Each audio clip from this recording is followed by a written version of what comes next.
STC पूर्ण संस्थेमध्ये सर्वप्रथम आलेली मुलगी तुम्हाला नेहमीचा गुरु सुरेश सोबतच किती पालक या ठिकाणी विराजमान आहेत. सर्वप्रथम या मुलाखतीमध्ये सर्व विद्यार्थी यांचे उपस्थित असलेले माझे सर्व सहकारी यांचं सर्वप्रथम स्वागत करतो आणि थोडंसं या मुलाखती दरम्यान आता या मुलीचा आणि त्या पालकाशी आपल्याला संवाद साधावा.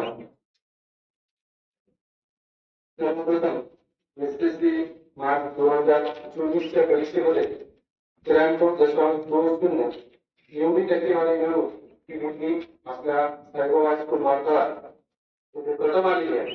सर्वात आधी असा विचार तुम्ही विचार केला नेहमी का की यश मिळवण्यासाठी तू काय काय केले.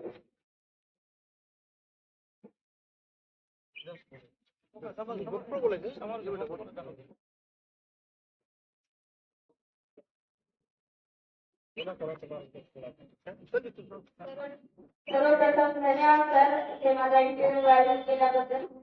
आणि यामध्ये आदेशाचे मी सर्व माझ्या आई वडिलांना आणि माझ्या सर्व शिक्षकांना त्यांनी सुरुवातीपासून आम्हाला मार्गदर्शन केले. मला ते वाटलं नव्हतं की माझ्या हाताने या बजावून होईल किंवा मला इथे वेळ भेटेल. पण दहावीला जसं आम्ही आलो तेव्हापासून सरांनी सुरुवातीपासून आम्हाला प्रति विषयात मार्गदर्शन केलं. योग्य कोण सांगितली आणि विशेष म्हणजे आम्ही कार्यक्रम घेऊन आम्हाला प्रोत्साहन दिलं.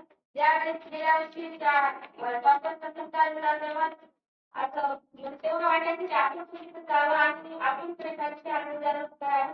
ते सर्व माझ्या शिक्षकांवर झालं आणि स्पेशली तिथे सर गुरुवार सर मैत्री सर आणि नेहमी कधी त्यांच्याकडे गेले किंवा की त्या मुलांचे नाव आले पाहिजे आणि त्यांनी असं मार्गदर्शन केलं त्यामुळे मी झाले.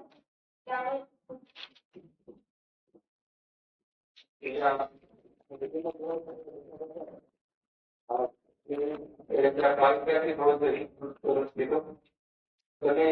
निर्मिकाच्या वडिलांना त्यांच्यामुळे मी हे जे विज्ञान मिळवलं त्याबद्दल तुम्हाला काय वाटतं. आणि त्यातल्या आमच्या शाळेच्या मुख्याध्यापकाने हा जो आढळलेला कार्यक्रम आढळलेला उपक्रम तो राबवला की त्यांच्या हस्ते ध्वजारोहण आज त्यांच्या मुलीनं 15 ऑगस्ट निमित्त साईबाबा हायस्कूलमध्ये मोबाईल निघाली ध्वजारोहण केलं. तर त्यांची काय प्रतिक्रिया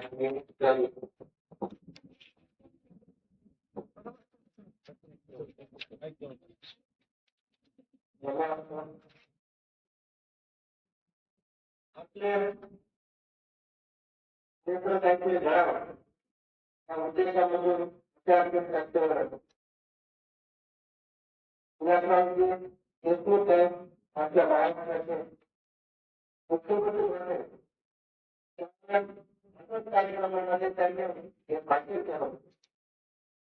हे जम्मू काश्मीरमध्ये सुद्धा एखादा चुकला तर एखादं झालं एखाद्या राष्ट्रपतीला एखाद्या स्पेशल कॉन्फरन्समध्ये ढगायला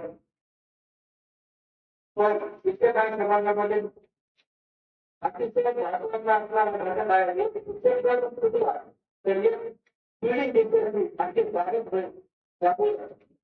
शिक्षकाच्या जीवनामध्ये मला महात्मा नेतृत्व हायस्कूलला जावं लागलं आणि इथे आल्याच्यानंतर चांगले शिक्षण या ठिकाणी मुलीला भेटली.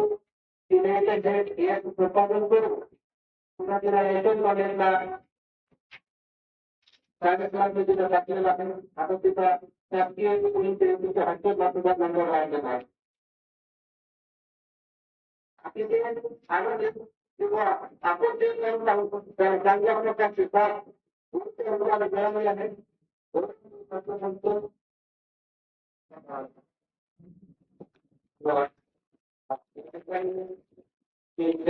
या मुलाखतीसाठी उपस्थित आहे त्यांनाही प्रेरणा मिळाली. या दृष्टिकोनातून मी नेहमी छोटासा प्रश्न विचारतो की हे जे तुम्ही मिळवतो त्यासाठी आमच्या विद्यार्थ्यांनाही म्हणत की दररोज किती तास अभ्यास करायचे त्या अभ्यासाचे नियोजन काय असायचं त्यानंतर काही वेळापत्रक असायचं सकाळपासून यावर थोडीशी माहिती दिली त्या विद्यार्थ्यांना देखील प्रेरणा मिळेल.